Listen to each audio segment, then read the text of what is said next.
Setup of a new Mergetool database is pretty easy. The Mergetool objects is not a standalone. They have to work in a database that has a copy one and things like that one. So in this case, I'm actually going to use W1 2009 R2. The Mergetool is released in a single file. And if we take a look at that one, there are several files in here. One is a Mergetool version down here with no version number. That's actually the 2009 R2 or Service Pack 1. The other one is 7.0 for 2013. There's a few features in the Mergetool that require the manual setup of the forms you can do. One of them is the merge process. There's a few Windows input that haven't been converted yet either. So the application is not 100% functional in the virtual environment. So it's normally, or it is the best thing to use a 2009 classic client actually. The other thing, should it be a SQL database, should it be a local data or a native database? The native database performs much better locally. If it's on the server, it don't make a lot of difference, but locally, the native server is the fastest option. So let's first go out and create a native database. And I have the one that actually came with 2009 Service Pack or R2 here. So I'm going to take that one and I'll just call it Then I need a 2009 R2 Classic client in here.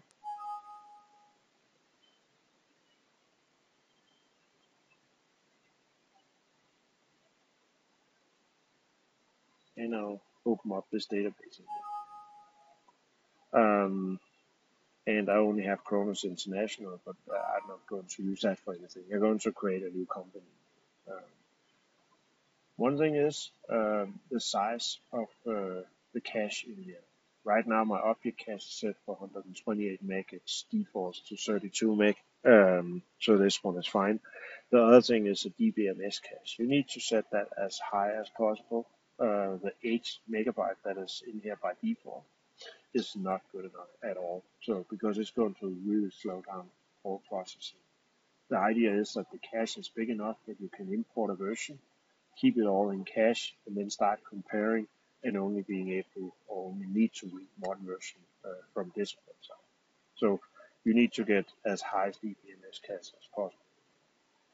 So just changing that number won't change anything. So I have to go open and close the database. But the other thing I have to do, I need to get a license for it. So I'll actually go change my license here to my partner license. And one of the reasons for that is that I need to create a database that is bigger than this one very soon because the native database is limited to 500 megabytes. So the first thing I'm going to do is import the new objects.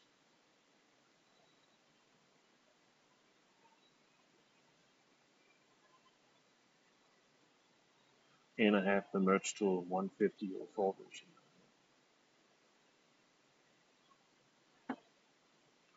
There's 470 new objects, and if I go refresh my menu suite here, I'll see I've got a new menu item up here in the top with all the merge tools. The merge tool have a way of using multiple companies in here to actually both to separate the data, but actually also to make it being multi-user in a better way. Because if you have multiple companies, you won't lock the same records, and each user can actually work in their own company. So I'll go in, and the first thing I want to do is create a new company, and I'll just call it Mergetool. And as I open up my versions in here, it will initialize the setup and create the few things that is necessary in here for setup wise. There's a screen size in here, and that's important because it's going to resize a form that actually during merge is going to match the size of the screen in here. So if you want to set it as the resolution you're actually running to get the maximum screen size for merging code name. In my case, this one is a default, and that's what I'm running. Else, I don't have to do anything. I just get into versions. The Mergetool works on the text files, and it really only using NAV as a development. So you can work on 2013 code, you can work on 2009 code, you can work on uh, older versions of the code also. The only operation that actually works against the object, or almost the only one, is the Object Explorer in here. And the Object Explorer is a combination of multiple tables in the system, where I combine the license information, um, the database size or database information and things like that one. And I can filter on my license out here if I have read permission for the object. It also contains a function to test export all objects. So if you have objects that will fail during the export to text, you can actually use that one to mark those ones. And then it means you have an export error in here, and you can filter on the one having only blank export error. But let's as an example here, just go use some Mergetool objects, and they all have a version that started with MGT. I can go up here and say I want to export my objects.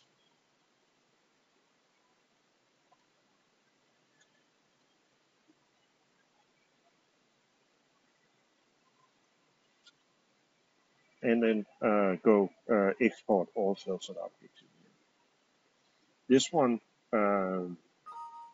require that you have the text export. So as a customer, you can't necessarily do this until you buy the 7200 application designer module. A partner, of course, can do this one if they're licensed for the range of objects they're trying to export.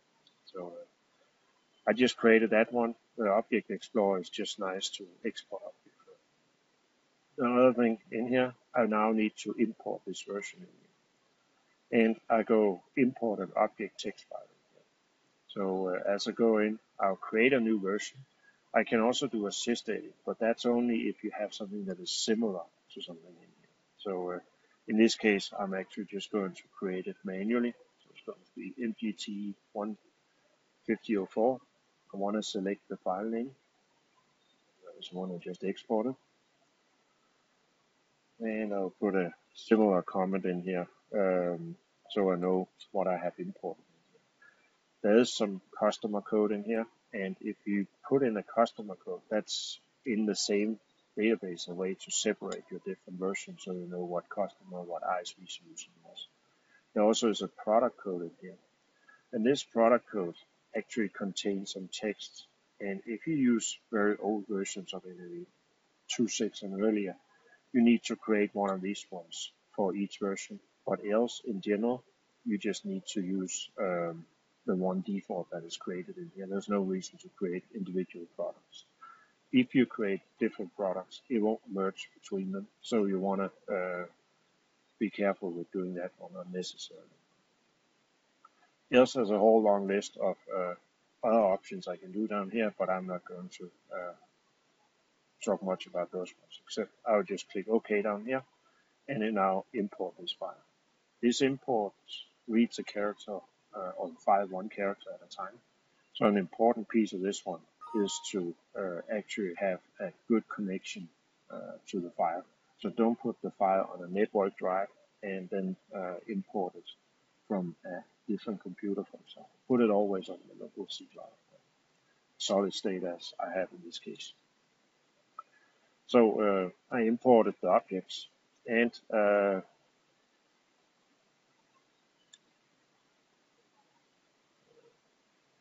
okay.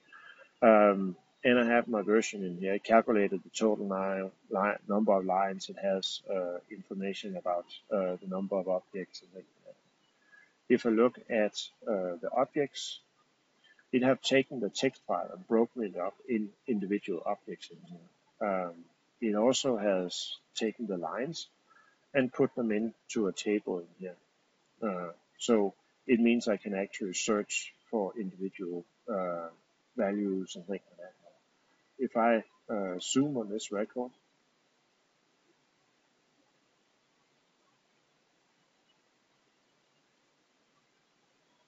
I can see the text is actually divided in multiple pieces in here.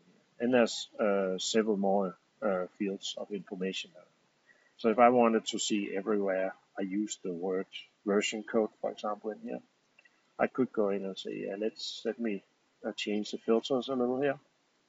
So I can just go in here and say, okay, I want to see where I use the field version code or the text version code, and I then apply this one.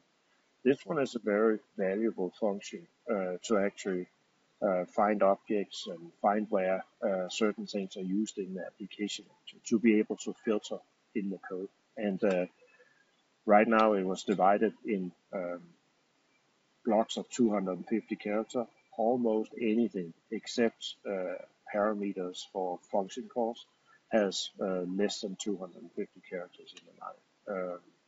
So you will find almost anything simply by searching like this. And you can now see the object out here in front, which one it is. You can copy paste them to Excel and things like that. Another thing that is for the objects in here, if I go into the lines, as the Mergetool imported these objects, it also went through and analyzed the code slightly in here. So if I show a few columns more in here, this one about the line type, fixed ID, fixed type, refer, and first line and fixed ID. This one now knows that this is the header line of the object. This one is object properties. This one is normal code. And as I get down to the part where the field starts, it knows that this one is actually a definition of field number 1. It's a first line. And if I had a form, for example, where the labels refer to the text boxes, I would know that this code actually referred to another one. This one is very useful and is being used for many things in the Mergetool. It's used for creating online help. It's used during compare, so it actually knows which context it is also. So even if you have the same code in 2 different field numbers or 2 different controls on a form, it won't say the code is actually the same. So that's one of the things that makes the Mergetool much better to do compare than other text editors, because it actually understands the code and do that one. It's all done during the import phase, and that's where it actually creates the data. If I look at the other types of information in here, there's a header, object properties, and normal code. There'll also be documentation, and that's a documentation trigger. So if I wanted to see the documentation of all objects, I could just change my filters, and then I would actually see that one.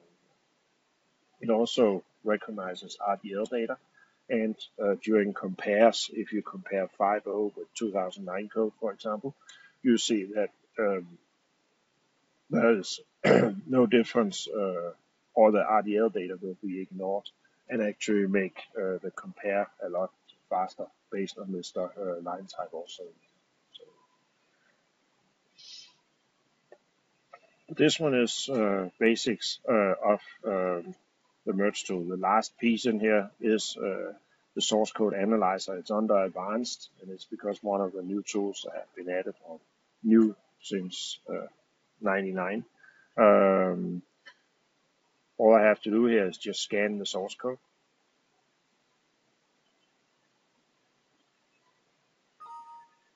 And it will create relations and variables for me. So if I go either to the Object Explorer and think on that one, I can actually go in here and look at my objects now.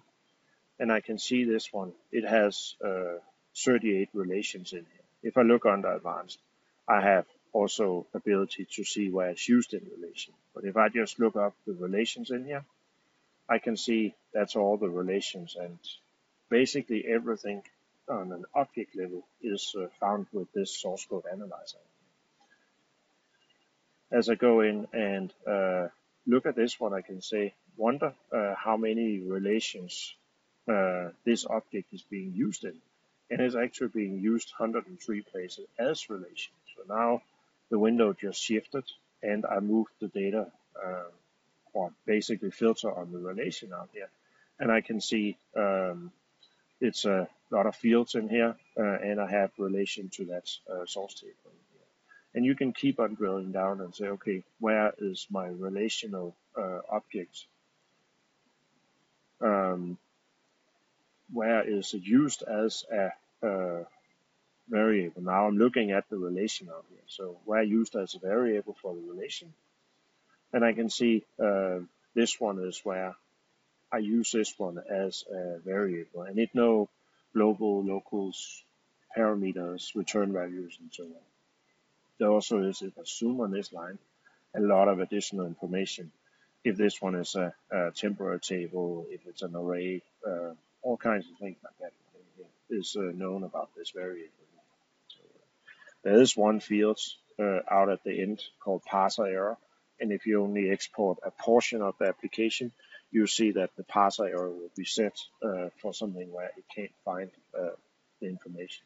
It only uses imported code. It never goes to the database to find any of the information that is using it. So it's all self-contained inside the Mergetool. So, but that's the basic setup of the Mergetool, importing the first version and understanding what's actually happening in here.